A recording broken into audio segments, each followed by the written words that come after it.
Bears at Packers. Packers are nearly a touchdown favorites, 6.5-point favorites at home at Lambeau Field. This is going to be a fun one. Afternoon game as well, which will be great.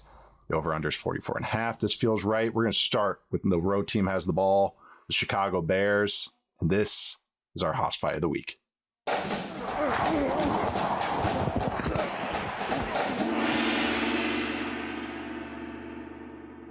Bears offense, Packers defense. We got one of the most explosive offense in the NFL. The Bears are third in explosive play rate. The Packers are fourth in explosive play rate allowed. We got, yes, two good units. I feel like I just have to keep yelling this out and saying this every week until people believe me. This is a top 10 offense going against a top 10 defense. A good O-line. Yes, the Bears have a good O-line going against the Packers, who have Micah Parsons, Rashawn Gary. Devontae Wyatt is now out, I believe, on injured reserve again. So we have some injuries up front for the Packers, but these are two good units going at it. Where do you want to start on this side of the ball, Chuck?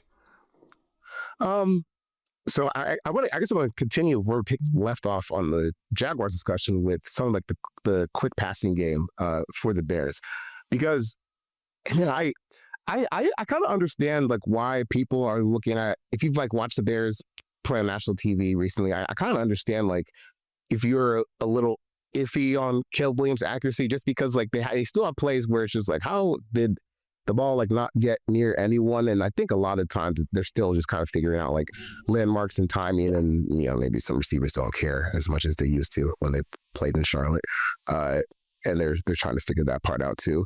But they actually have been like a pretty good like quick passing team this whole season. I think that that's been one of like the coolest improvements I think for Caleb's game. And obviously when did you see what Micah Parsons did last week? I guess you might not want to hold on to the ball there. Like I know Caleb's he's been like this magician, pressure the sack guy. I don't know if you want to try all that this week. We'll different kind of speed, different animal, different kind of speed. That Micah Parsons guy, different kind of strength too. You might not shrug that one off when he gets his paws on you. Nope. But this year, when the Bears, when they throw the ball less than 2.5 seconds, 7th in EPA per drop back, 4th in explosive pass rate, 12%, barely throwing any interceptions, 4th in yards per drop back. The Packers defense is closer to like middle of the pack when it comes to defending those. So maybe this is an area where they could have some success while also keeping number one off of them. Because man, like Micah has been an absolute terror this season, and last week was one of his best games. And it's like, because I was talking to some of my dad's friends who are also Bears fans, and they're like, yeah, we like Micah Parsons, like we're gonna handle that. I was like, yeah, your O-line's better, but like there's better than there's first ballot Hall of Famer that we've known is the first ballot Hall of Famer since he was like 22 years old. So if you, different animal, man.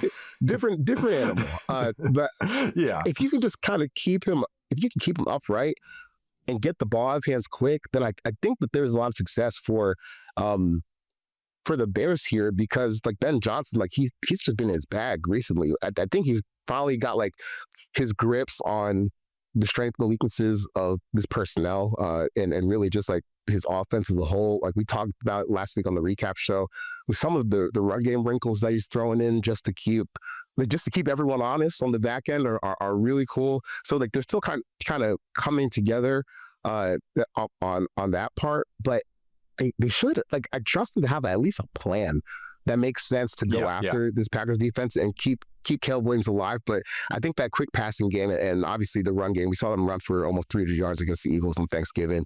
And that was no fluke. Like they really just bulldozed them off the ball repeatedly.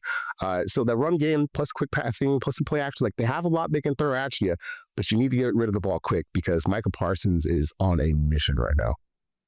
Yeah. And the Packers run so much zone coverage, which is interesting too, because I think that's a good little point too, because like against those zone coverages, you can hit flats, you can hit some stuff underneath. They're a really good tackling team. That's something that's been kind of underrated with this Packers defense. Micah Parsons is just incredible. But guys like Evan Williams, I mean, just the back end, the back seven. So they just put a lot of bodies near the football. They're tied first in missed tackle rate. And this was a stat I kind of the thread. So this is kind of like I like this because I agree. Like brought this up on Tuesday talking about Caleb is when you just remove screens, he's averaging almost 10 yards per air yard per attempt, 9.9, which is, I think it was fifth highest. And the only guys above him were a bunch of part-time guys. So it was like Jackson Dart, Russell Wilson, Marcus Mariota, like guys that haven't started the full year. So he's chucking it. And I think Luther Burden has turned into a really nice screen weapon for them, which makes sense. That's what he was at Mizzou. And now his game's really come along. He's like a good blocker, which I kind of didn't really give him credit for because he never really had to do it at Mizzou. But yeah, he's actually turned into like a nice, like, I don't know. Luther Burden's really coming on for me, even though he's a little sloppy with some of the routes right now. But the Packers, though, back to the point, is this some strength on strength. I'm glad you brought this up because this is the kind of thread I looked at too. I was like, do they start kind of peppering him underneath, get rid of the ball? Don't let Micah Parsons take over the game. That's kind of what you do. And there's a difference between Ben Johnson Lions and Ben Johnson Bears, where like any good coach, he leans into his players' personnel. I got David Montgomery. I'm pounding the rock between the tackles and get Jahmyr Gibbs better.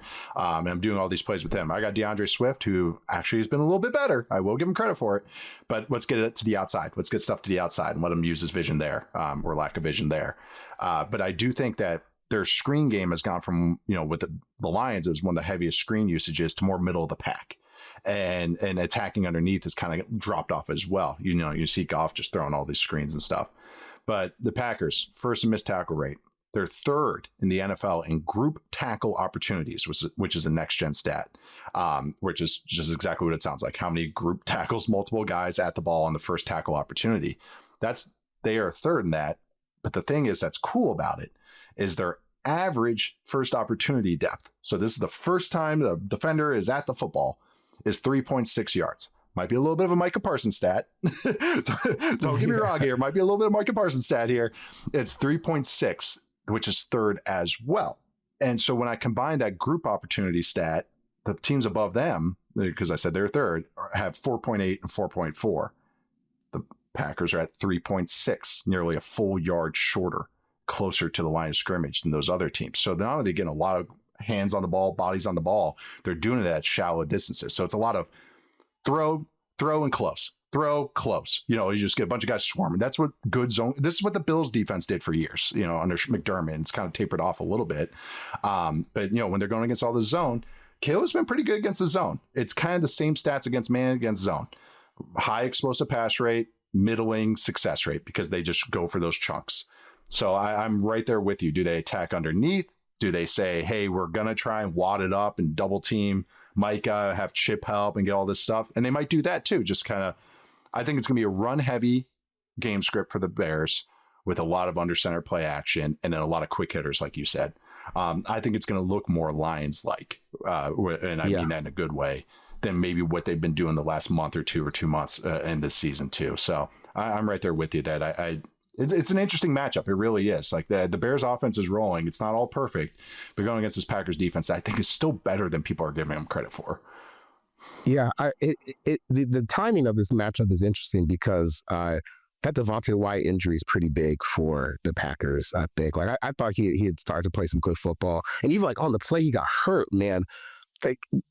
They beat the Lions O-line so bad that like the mangled like mess of their just carnage on the ground kind of got him caught up and he ended up getting hurt. That's an injury that's going to knock him out for the rest of the season. So like maybe you kind of catch him like a transition week and you can kind of pound it a little bit, but I really like it's going to feel like a throwback football game. I think like the old like West Coast stuff, going to play in like a short area of the field. We're not going to let Micah kill us, and try to maybe.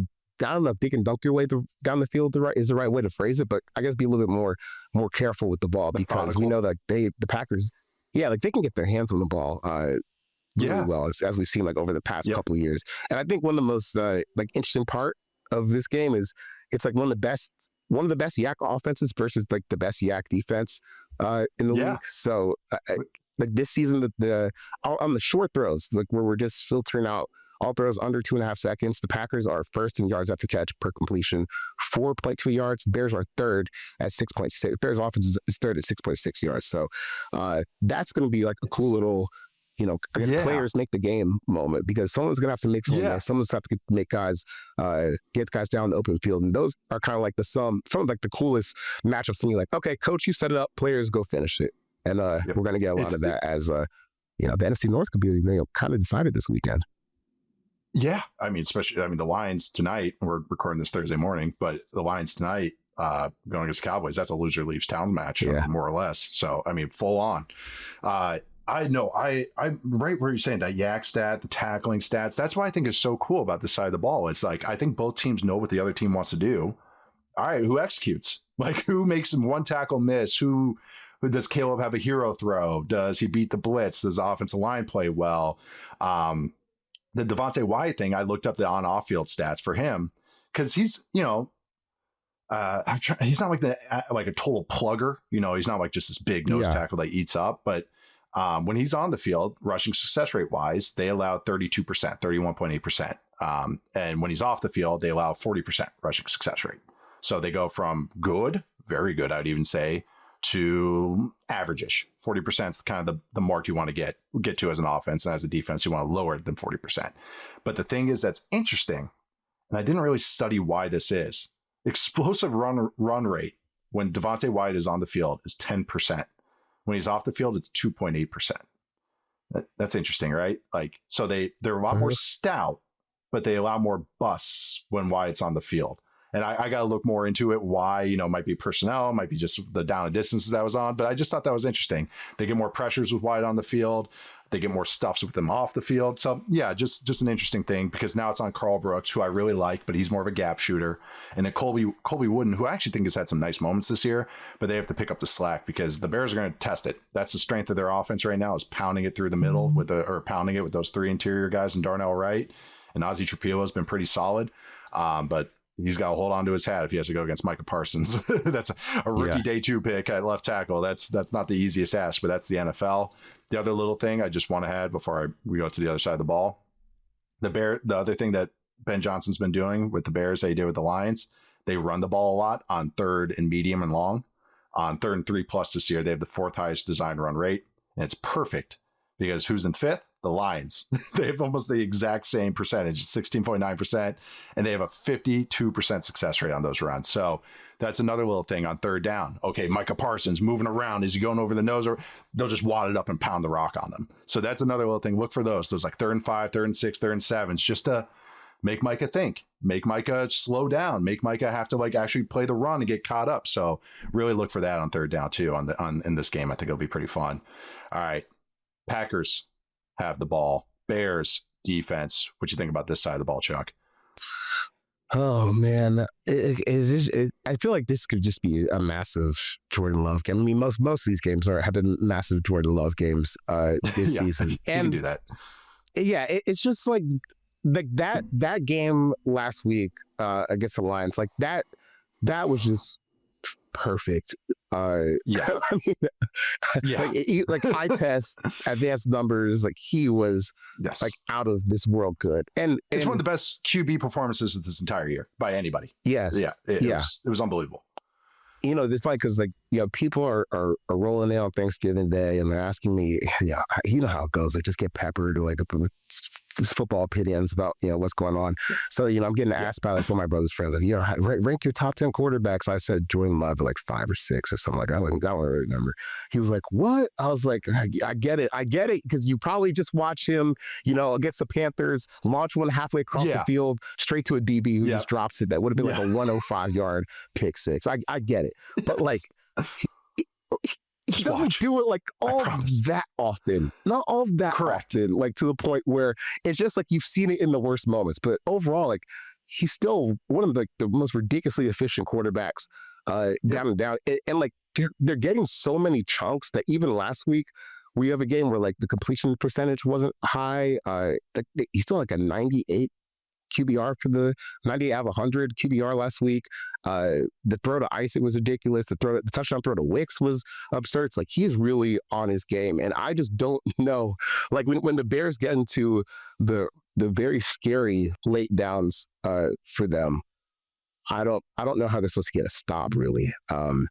I don't think I just don't think they have the horses for how good Love has been recently. I mean, they've been below average pass defense, and Love is like they've torched just about everyone through the air. So as long as he avoids the dumb stuff that makes people dubious of his skills, I think that they're going to score a whole lot of points in this game because he's just got such a severe talent advantage over where the Bears defense is right now. That was even so. Kyler Gordon being back is so huge for the Bears. Like they need that so bad. Like Jaden Reed might play for the Packers, and he's primarily a slot player, but it's also like not the greatest week for him to come back because he has to go against Kyler Gordon. When Kyler Gordon's been on the field, and if you guys want to hear me again, this is something I talked about on Tuesday. When they're on the field, the Bears are 4th in passing success rate allowed. When he's been off the field this year, which has been a lot, they're 28th in passing success rate allowed. So they go from bottom 5 to top 5 when he's on the field. Again, matchups matter, but just in your head, they go from bad to good when he's on the field, and they blitz a lot more. They become the 2nd most blitz happy team in the NFL when Kyler Gordon's on the field. A lot of zone coverages. I would never blitz Jordan Love. He is strong in the pocket. He's tough in the pocket. The Packers have a great protection scheme, a very sound protection scheme. You have to win with a guy winning one-on-one. Maybe Austin Booker has an advantage here. Maybe Montez Sweat. Maybe someone in the middle. But protection-wise, they are very sound. Jordan Love is very sound with it too. And he's just so, I'll say, aggressive against the blitz. He is chucking. He chucks that thing. So it's really, do you want to live that way? Like, really? You want to do this? Okay. Like I as a defense coordinator, I wouldn't really blitz him much. I'd be like, make him be methodical. Maybe we'll catch him going against this. But and so like Jalen Johnson was back too, who's a great corner, a very good corner, I'll say. And so, but that's still the thing. There's still things that this Packers offense can pick at. The run game's efficient, which I think is more the bugaboo for the Bears defense, is I don't think they're still great against the ground on the ground. The other thing too, and our friend Justice has talked about this a little bit in our group chat, but you mentioned this. Packers have the most explosive passing game in the NFL, just numbers wise. They're 1 out of 5 pass plays is explosive, which is absurd. Ridiculous. They're like 19%. Seeing a lot of outbreakers from the Packers now. They, that was one of the things that loved to throw, and LaFleur liked to call a lot of dagger concepts, which is a seam route, a dig behind it, an inbreaker behind it. They love throwing those. Now we're seeing more and more outbreakers. So corner routes, comebacks, and out routes. I looked at this on True Media. He's thrown 103 of these this year. He's 2nd in the NFL in success rate on outbreaking routes. 66% of his outbreaking routes have led to a successful play, which is absolutely absurd. Anything above 50 is elite. And he's at 66%. First in EPA per dropback on those, almost a half point of EPA added every time he throws an outbreaker this year. He's accumulated 61.1 EPA on outbreaking routes, which is first. The league average is 15.8. Like he's chugging that thing on outbreakers, and Dobbs is good at them. Now we're seeing Wicks was catching the ball actually on them, and then you got Watson as the deep guy. And I looked it up because the Bears defense is improved with Kyler Gordon out there. They're getting healthier and they're getting a little bit better. They're good on third down. The Packers are good on third down. At least they get to a lot of third downs.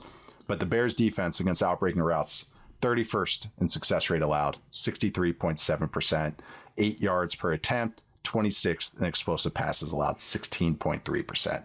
So look for those outbreakers, especially, like I said, they like to blitz more with Kyler Gordon. Usually outbreakers is how you beat the blitz because of how the leverage is of the coverage players, moving from inside to out. So look for a lot of outbreakers from Jordan Love, and I think that's just been churning for them. So while I do think the Bears defense is improving and they're getting healthier, and I do think that they'll end up being fine, like more middle of the pack, this Packers offense, man, and that quarterback, man, like they can do a lot of damage if you're not on your game, if you're not on your P's and Q's. Yeah, it's funny 'cause I was going through like some of the similar route data because I realized I misspoke earlier because I meant to say that first and second down were bad for the Bears defense, not third and fourth down. Like they're good late down. I got you. Really bad. Yeah, really bad early down. So I was looking at like, all right, well, what if they just, there's you start sifting through the Packers passing game data and it's all good basically, but there was one area that I wonder if they kind of go after, like early down shot plays, and specifically I just looked at go routes, first to second down. The Bears have seen the 25th most go routes on first and second down. They've seen 30 attempts. You have 16 for 30. That 53% completion rate is 30th in the NFL. EPA per dropback, 0.68 per go route on early downs targets. The Packers are averaging 0.82 EPA per dropback on go routes to early downs. Like, they are one of the best teams in the league at flinging that thing down the field on early downs. And the Bears are one of the worst, like by far one of the worst teams in the league at defending early down explosive pass attempts. So, man, if you can like, get out the gates like right away and just kind of dominate that first and second down matchup, because that's where the Bears have been bad this year. And unfortunately, like, that's the most stable thing that you can bet on. Like, what are you doing with like downs that you're guaranteed to have? First and second down, guaranteed to have those unless you get a turnover. They just have been really, really bad there. Like, you I guess rely too much on like these high leverage plays, third, fourth down to get off the field. I just don't think that's going to fly against a quarterback like this, and offense is playing as well. And we talked about before, Christian Watson and those guys, like, they're not world beaters, but they're better than they were in the past, and that's good enough for Jordan Love. Like, Matt and I talked about this. Wide receivers, time a dozen, find them anywhere. Matt and I talked about this though. Like, Watson is so much better than the way he's been in the past. So much better. And contested catches, he's still not amazing at it, but still contested catches, just come down with stuff. I mean, they ran the out and up to him. That's a great point, Chuck. But the out and up they ran against the Lions last week, that was just a straight drop back, unpin the grenade, and throw it as far as you can, and have your receiver run faster than everybody, and it scores a touchdown. Because once you're going to see that once the Packers cross midfield, you'll see some of those launch balls, which is the shot play zone, and so that's a great point to bring up. Like, those deep passes can just be so susceptible to them. It's really, they've been relying on some turnovers with it. And I think the Bears corners that have had to play have actually had some moments. What's his face? The former guy from Nashawn Wright. I can remember everything about his background except for his name. I can tell you what school he went to. I can tell you when he got drafted. I can tell you which round. I forget the names. That's how my life works.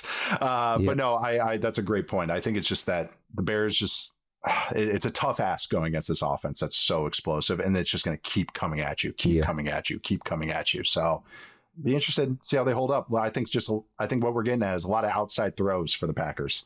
A lot of stuff, a lot of outs and go balls to the outside, I think is going to happen for the Packers. I just wonder if they just come out guns blazing on offense, say, let's just go out there and take hacks. Because, when you're playing like just back and forth, the Bears, like, that's how they can kind of stay in the game. But let's give Micah Parsons a 2-touchdown lead before halftime and really make them play the kind of game that they want to play. Right.